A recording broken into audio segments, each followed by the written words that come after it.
Welcome back to Alchemical Astrology. It has been a hot minute since I posted, and we're nearly at the end of the first quarter of 2025, the year of the Showdown.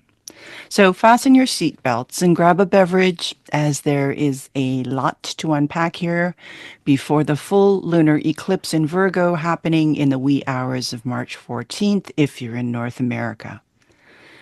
Why would I call this the year of the Showdown? The easiest way to approach this is by first examining the big gear shifts represented by the generational planets, all changing signs, and creating an elemental dominance of fire and air, both masculine, therefore electrical, and very volatile in their tonality. You may have noticed that things seem to have been speeding up dramatically. A lot of things happening in a compressed period of time. That is your first clue. And we're just getting started. How else does this translate on a mundane level for which we can properly prepare? Let's define and identify the generational planets. Celestial bodies in our solar system that are furthest away and have the longest orbits fall into this category. They're not visible to the naked eye, but their influence on a global scale is undeniable if you take into account terrestrial events throughout history. I am referring to Pluto, Neptune, and Uranus. Let's start with the lord of the underworld, Pluto. His orbit takes approximately 248 years to complete. Pluto ingressed into Aquarius in November of 2024. Big gear shift number 1. It will remain in the sign of the water bearer for about 19 years.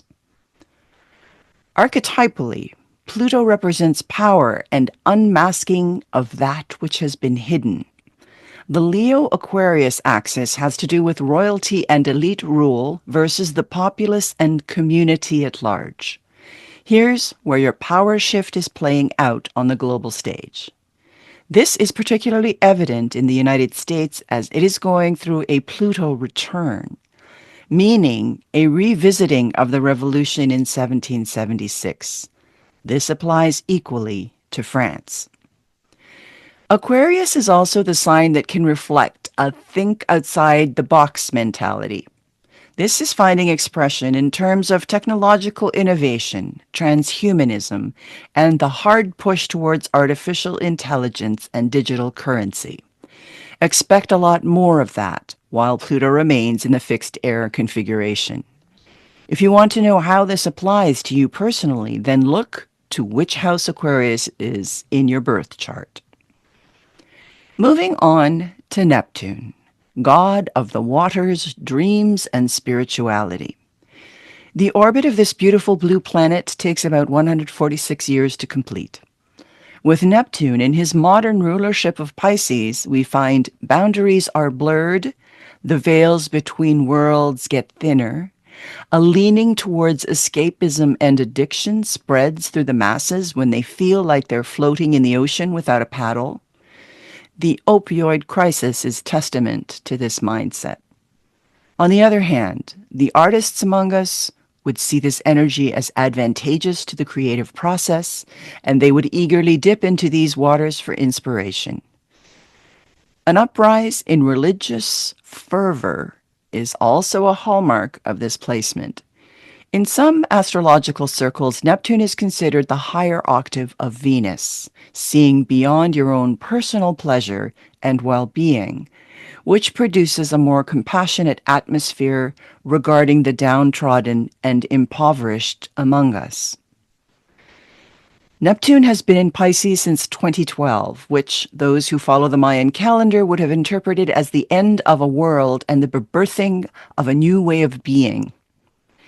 At the end of this month, Neptune will be stepping out of his watery depths and landing in the first sign of the zodiac, Aries, a cardinal fire sign ruled by Mars. Talk about a baptism of fire. Last time Neptune was in Aries, the U.S. experienced a civil war in 1861. It heralds the advent of new national identities, hence the focus on revised territorial boundaries.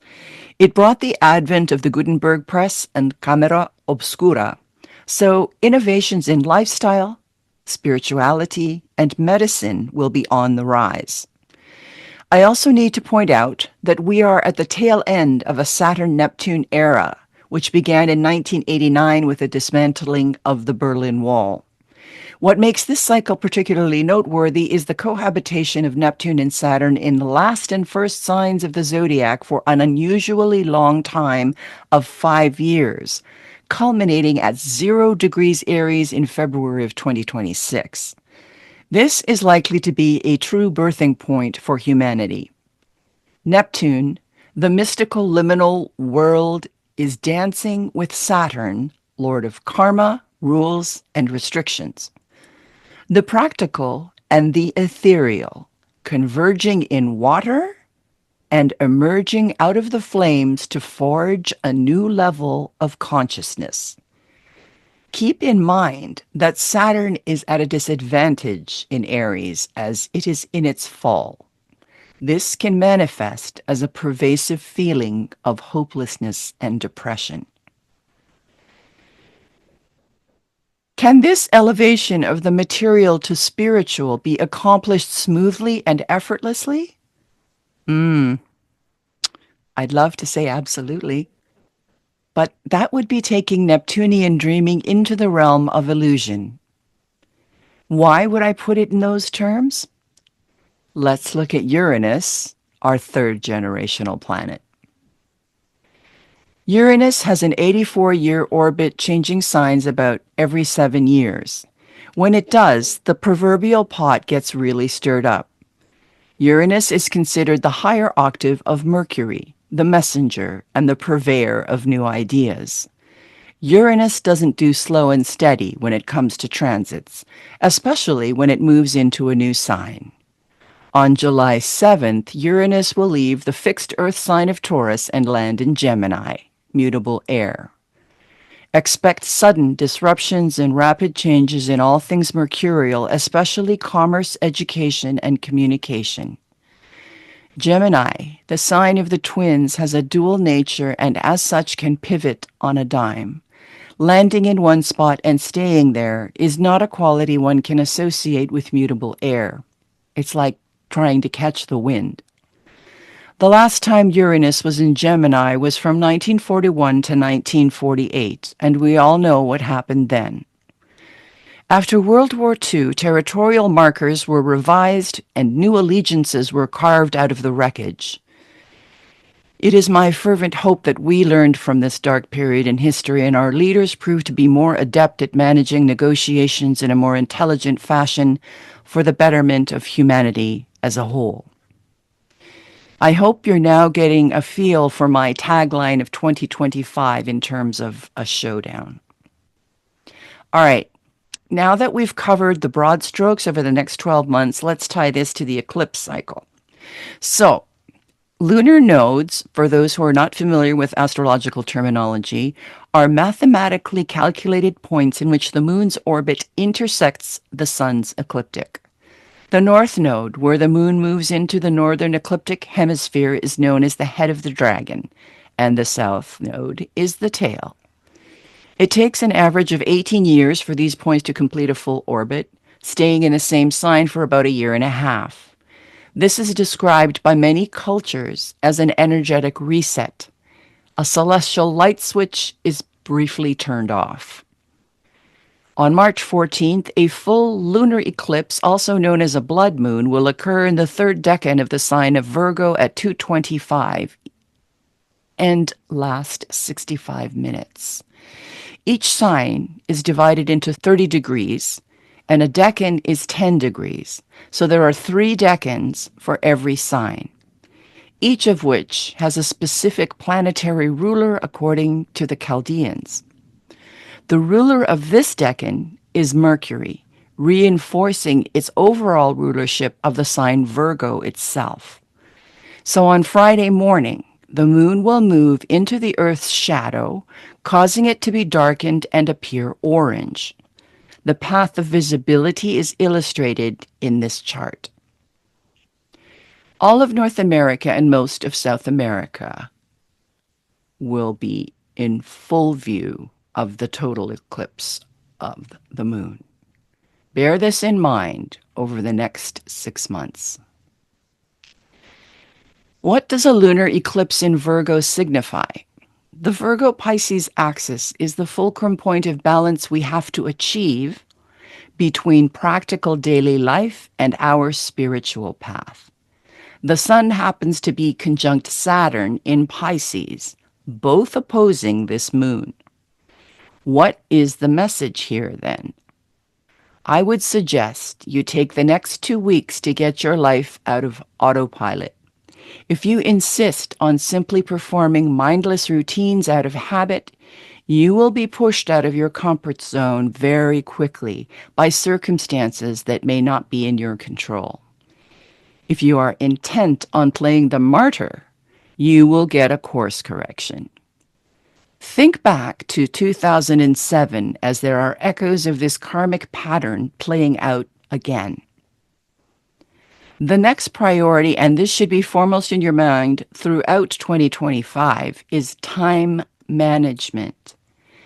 Based on what I described earlier, you are going to find yourself with a lot of time on your hands, as your job may be rendered obsolete by new technologies or economic constraints placed on industries that have outworn their utility in a new world. Some relationships will fall away. Don't fixate on the loss. Use your imagination, Pisces.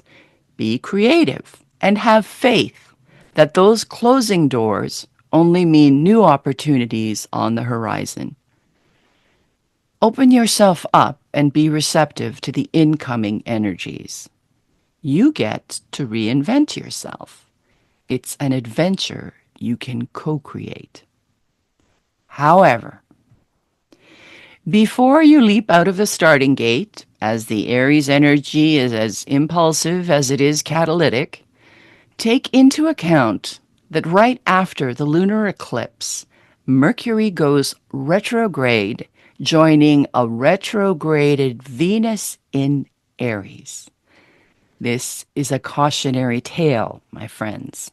These retrograde motions are an opportunity to align your head with your heart in the sign of new beginnings. Use them wisely. In the next video, I will review the personal planetary movements over the first quarter to empower you with an understanding as to where your focus might best serve you during a seemingly chaotic energetic flow. In the meantime, you can follow me on Substack, the link of which will be in the description below. May the spring equinox invigorate and inspire you to make bold, positive moves towards your future.